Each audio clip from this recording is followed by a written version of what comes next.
Friends, आज है 12th maths का चैप्टर नंबर 5, जिसके अंदर 5.1 चैप्टर था। उसके अंदर कॉन्टिन्यूटी और डिफरेंशिएबिलिटी के अंदर जितने भी लिमिट के पोर्शन आते हैं सारे के सारे मैंने पहले वीडियो के अंदर अपलोड कर दिए थे, जिसके अंदर इंट्रोडक्शन भी था और 5.1 के कोई जो मोस्ट इंपॉर्टेंट क्वेश्चन थे वो अपलोड किए थे मैंने।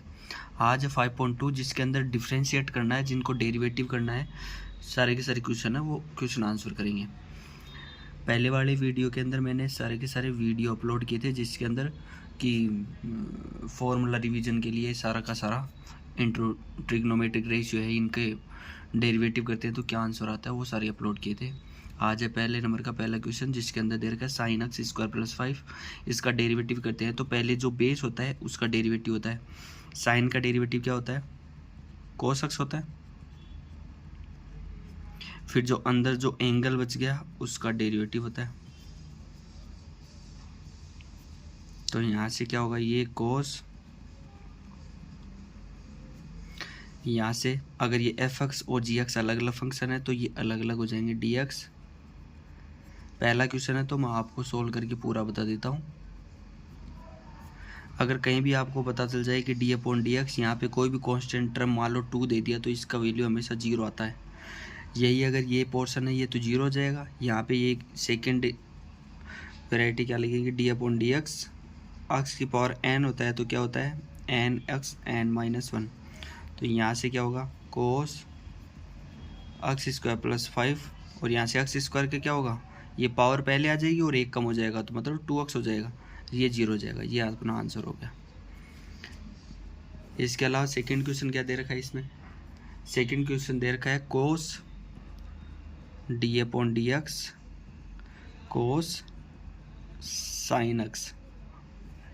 तो जहाँ पे ये सारा सारा यहाँ पे एक्स स्क्वायर प्लस 5 लिख रखा था, यहाँ पे एंगल की जगह क्या लिख रखा है साइन एक्स। तो इसका क्या होगा, पहले तो जो बाहर का पोर्शन है उसका करेंगे। तो यहाँ से लिखेंगे we know that d upon d x cos x होता है, उसका डेरिवेटिव हमेशा माइनस का साइन एक्स होता है। तो यहाँ से क्या होगा कोस एक्स का माइनस साइन और अंदर बच गया साइन एक्स। यहाँ पे भी क्या था कि जो एंगल था उसका डेरिवेटिव अलग से हुआ था, तो यहाँ पे एंगल क्या है साइन एक्स, तो उसका अलग से होगा। और साइन एक्स का डेरिवेटिव क्या होता है कोस एक्स, इसका डेरिवेटिव हो जाएगा कोस एक्स। ये अपना आंसर हो गया। इसके बाद का थर्ड क्वेश्चन क्या दे रखा है, थर्ड क्वेश्चन दे रखा है साइन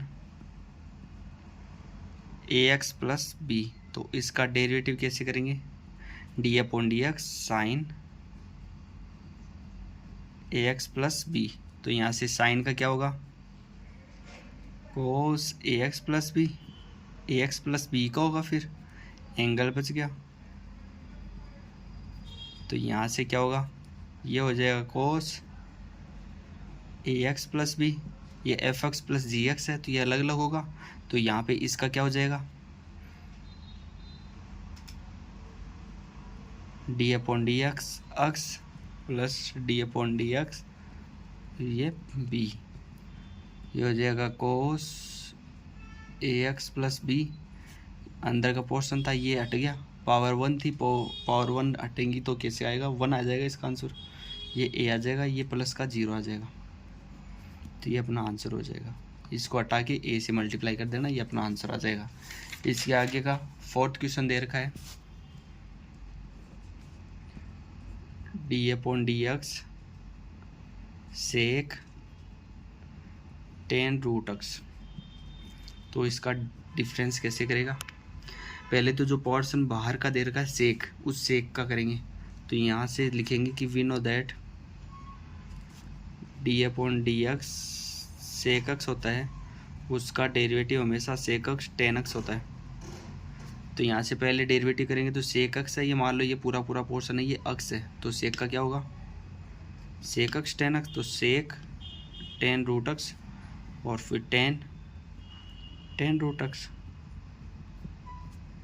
फिर डेरिवेटिव किसका होगा, अंदर का जो एंगल बच गया टेन रूट एक्स का, और D upon d x ten x का क्या होता है टेन एक्स का हमेशा सेक स्क्वायर एक्स होता है।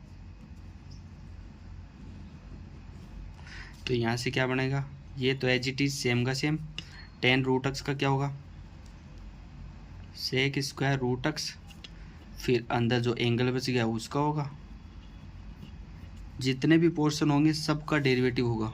तो यहाँ से जो एज इट इज था वो सारा का सारा लिखेंगे, फिर मल्टीप्लाई टेन रूट एक्स, इसके बाद में ये लिखेंगे सेक स्क्वायर रूट एक्स, फिर रूट एक्स का क्या होगा, ये एक्स की पावर में जाएगा, इस चीज़ को क्या ले सकते हैं, एक्स की पावर 1/2, तो 1/2 को पहले लेंगे, फिर क्या आएगा इसका 2 रूट एक्स आ जाएगा। तो ये अपना ये आंसर हो जाएगा। इससे आगे का क्वेश्चन, इससे आगे का क्वेश्चन है 5th क्वेश्चन, जिसके अंदर दिया है d/dx sine ax + b upon cos cx + d।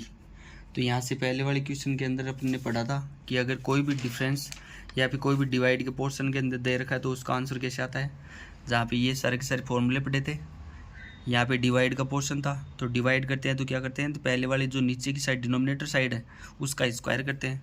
यहाँ पे क्या है डिनोमिनेटर में cos cx + d, तो इसका इससे आगे कैसे करेंगे, अगर ये डिनोमिनेटर है तो डिनोमिनेटर का स्क्वायर होता है, और ये डिनोमिनेटर है सेम का सेम एज इट इज ऊपर की साइड लिखते हैं cx + d, और जो न्यूमरेटर है उसका डेरिवेटिव होता है साइन, गॉट इट। बीच के अंदर माइनस आता है, जो न्यूमरेटर था उसको एज इट इज, और जो डिनोमिनेटर है वो सेम का सेम लिखते हैं। तो यहाँ से क्या बनेगा, ये सेम का same cos cx + d, sine का क्या होगा cos ax + b, फिर ax + b का क्या होगा, तो ax + b लिखा, माइनस लिखा sine ax + b, d/dx second क्या है cos cx + d, cos cx + d का क्या होगा माइनस साइन, तो माइनस से माइनस हट जाएगा, तो साइन cx + d, फिर cx + d बच गया तो उसका क्या होगा, ये लिख देंगे। अपॉन के अंदर क्या है cos स्क्वायर cx + d, यहाँ से ax + b का क्या होगा, a आ जाएगा बाहर, b का हो जाएगा पोर्शन 0, तो यहाँ से होगा a cos cx + d और cos ax + b, फिर बीच में साइन प्लस, यहाँ cx + d है तो c का हो जाएगा c, x का हो जाएगा 1, d का हो जाएगा 0, तो c ax + b cx + d, ये हो जाएगा cos स्क्वायर, ये अपना इसका आंसर हो जाएगा। इससे आगे के अलग सी वीडियो के अंदर करेंगे 6 से आगे की क्वेश्चन। Thanks a lot.